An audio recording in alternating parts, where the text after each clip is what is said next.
વાત કરી લઈએ વરસાદની આગાહી ઉપર તો રાજ્યમાં ફરીથી વરસાદની શક્યતાઓ વર્તાઈ રહી છે અને દક્ષિણ ગુજરાતમાં ફરીથી વરસાદની આગાહી હવામાન વિભાગે કરી છે।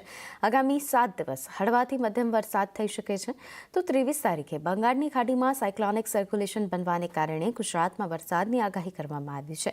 25 અને 26 સપ્ટેમ્બરે પણ દક્ષિણ ગુજરાતમાં વરસાદની શક્યતાઓ છે તો નવસારી, સુરત, વલસાડમાં वरसाद થઈ શકે છે જ્યારે સૌરાષ્ટ્રમાં પણ હળવા વરસાદની આગાહી કરાઈ છે। डे 6 और डे 7 में हैवी रेनफॉल की वार्निंग है और जो डिस्ट्रिक्ट है जहां पर हैवी रेनफॉल की वार्निंग है वो डिस्ट्रिक्ट है नवसारी, वलसाड़, दमन और दादरा नगर हवेली।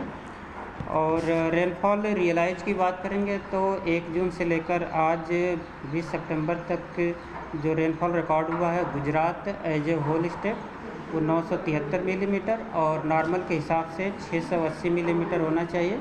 तो प्लस 43% रेनफॉल ज़्यादा हुआ है नॉर्मल के हिसाब से।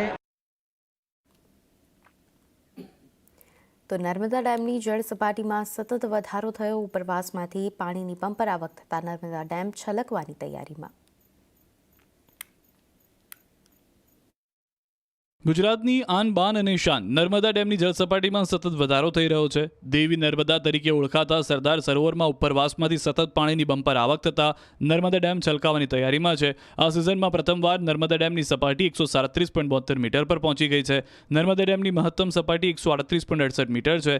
નર્મદા ડેમ જેની મહત્તમ સપાટી પર પહોંચતા માત્ર 96 સેન્ટીમીટર બાકી છે, એટલે કે ગુજરાતની જીવાદોરી સમાન સરદાર સરોવર નર્મદા ડેમ ઓવરફ્લો થવાની તૈયારીમાં છે। ડેમમાંથી 43,871 ક્યુસેક પાણીની આવક થઈ। ડેમનો એક ગેટ ખોલી 10,000 ક્યુસેક પાણી છોડાઈ રહ્યું છે તથા રિવરબેડ પાવર હાઉસ ચાલતા તેમાંથી 42,000થી વધુ ક્યુસેક પાણીની આવક થાય છે, જેટલે નદીમાં 52,000 પાણી જઈ રહ્યું છે।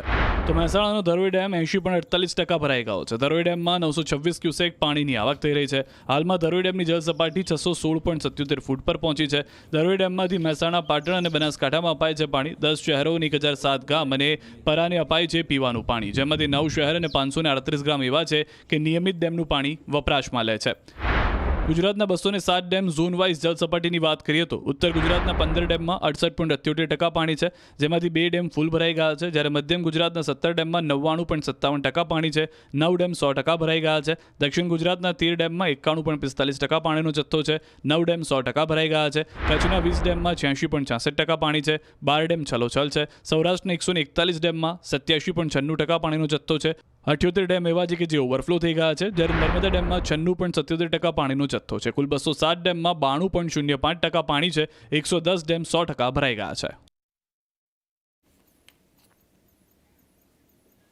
તો વડોદરામાં પૂર પીડિતોએ તંત્ર સામે નારાજગી વ્યક્ત કરી છે। સરકારે સહાય જાહેર કર્યા બાદ પણ પૂર પીડિતો નારાજ છે। દાવો કર્યો છે કે એક તો તંત્રએ પૂરના સમયે લોકો સુધી પહોંચવામાં મોડું કર્યું, 5 દિવસ સુધી લોકો પાણીમાં રહ્યા અને જ્યાં સર્વે નથી થયા ત્યાં લોકોના મગજનો પારો 7મા આસમાને છે। જોઈએ આ અહેવાલ।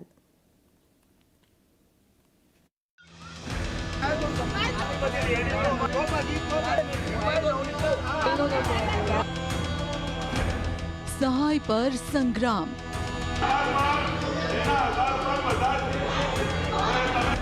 પૂર પીડિતોમાં નારાજગી, असंतोष અને રોષ।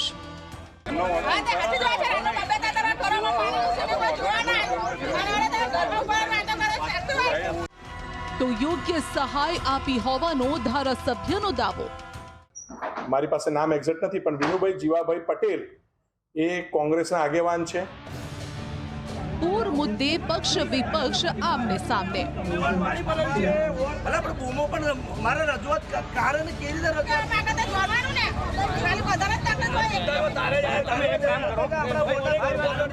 વડોદરામાં પૂરના 20 દિવસ બાદ પણ લોકોમાં આક્રોશ યથાવત છે।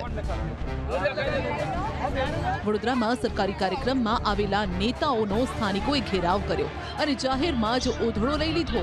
વડોદરાના વહીવટી વોર્ડ નંબર 5માં સેવા સેતુ કાર્યક્રમ અંતર્ગત કોર્પોરેટર અને ધારાસભ્ય આવ્યા હતા। કાર્યક્રમમાં આવેલા કોર્પોરેટરને કેસ્ટોલ મુદ્દે સ્થાનિકોએ આકરા સવાલ કર્યા। મને તાત્કાલિક સાદો મેસેજ કર હમણાં નંબર તો પ્રમુખ છે લા પ્રમુખ નહીં યાર પ્રમુખ તો એને કહું ને કે તને ખબર નહીં પડતી કે અમારા વિસ્તારનો બાકી રહી ગયો પ્રમુખ છોડો યાર હું કેવા માંગુ છું તમને કેસ્ટોલ જોઈએ છે હે ને મળવા પાત્ર કેસ્ટોલ પછી કઈ પ્રશ્ન પણ સર્વે હું નૈતિકભાઈ મારો સવાલ એટલો જ છે કે આજુબાજુમાં સર્વે થતું તો મારી સોસાયટી કેમ બાકાત રહી જાય મારો રોષ છે નૈતિકભાઈ હું ગ્રુપમાં ફોટા મૂકું છું મારા ઘરમાં બી પાણી હતું મારા મમ્મી પપ્પાને મેં મારા ભાઈબંધના ઘરે સુવા મોકલી દીધેલા હતા કેમ મારો રોષ ના હોય સ્થાનિકોના રોષ બાદ કાર્યક્રમમાં હાજર મહિલા ધારાસભ્ય મનીષા વકીલે પણ લોકોની રજૂઆત સાંભળી અને યોગ્ય કાર્યવાહી કરવા માટેની બાંહેધરી આપી. બાદમાં પોલીસના પહેરા વચ્ચે જ ધારાસભ્ય અને કોર્પોરેટરો લોકોની વચ્ચે ફર્યા હતા. આ વોર્ડ પાલિકાના પૂર્વ ચેરમેન ડોક્ટર હિતેન્દ્ર પટેલનો છે.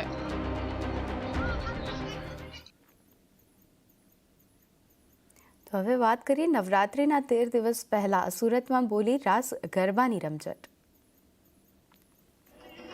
નવરાત્રિને હવે ગણતરીનો સમય બાકી છે. નવરાત્રી દરમિયાન રાસની રમઝટ બોલાવવા ખેલૈયાઓ તૈયાર છે. મોટી સંખ્યામાં યુવક અને યુવતીઓ નવરાત્રિમાં ટ્રેડિશનલ ડ્રેસ પહેરીને રાસની રમઝટ બોલાવશે. ત્યારે સુરતમાં નવરાત્રિના 13 દિવસ પહેલા રાસ ગરબાની રમઝટ જામી હતી. સુરતના સિટીલાઇટ વિસ્તારમાં પ્રી નવરાત્રિનું આયોજન કરાયું. ગરબા ક્લાસીસ દ્વારા આયોજિત પ્રી નવરાત્રિમાં મોટી સંખ્યામાં ખેલૈયાઓએ રાસની રમઝટ બોલાવી. મોટી સંખ્યામાં યુવાનો ટ્રેડિશનલ ડ્રેસમાં પહોંચ્યા. નવરાત્રી પહેલા રાસ ગરબાની પ્રેક્ટિસ કરીને પગ છૂટા કર્યા. 3 મહિના ગરબા શીખ્યા બાદ યુવાનો મન મૂકીને અડધી રાત સુધી ગરબે ઘૂમ્યા. નવરાત્રી પહેલા જ ખેલૈયાઓમાં નવરાત્રીને લઈને અનેરો થનગનાટ જોવા મળ્યો. ખેલૈયાઓ ફિલ્મ પહેલા ટ્રેલર બતાવ્યું. જય અંબે. અમે લોકો છેલ્લા 3.5 મહિનાથી આ ગરબા ક્લાસીસ ચલાવીએ છીએ અને ટોટલ 1000 થી 1200 સ્ટુડન્ટને આ વર્ષે અમે ગરબાની ટ્રેનિંગ આપી છે. તો નવરાત્રીના ઘડિયા ગાંઠ્યા દિવસો બાકી છે. તો નવરાત્રીમાં ગ્રુપ ત્યાં કેવું પરફોર્મ કરશે એની એક ટ્રાયલ માટે આજે અહીંયા પ્રી નવરાત્રીનું આયોજન કર્યું છે અમે લોકોએ.